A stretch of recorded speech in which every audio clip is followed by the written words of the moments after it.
There will always be dreams grander or humbler than your own, but there will never be a dream exactly like your own. For you are unique and more wondrous than you know. Linda Staten.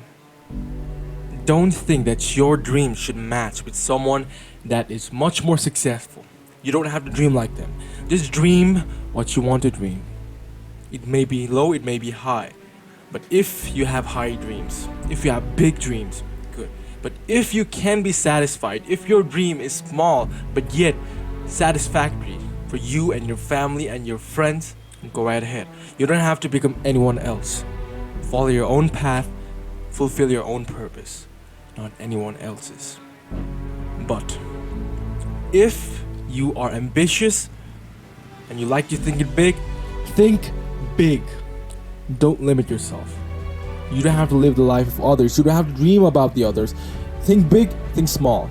It's up to you and your own heart. So choose your life right now. Do you want to live a satisfactory life, or do you want to live another's life? The choice is yours. Choose.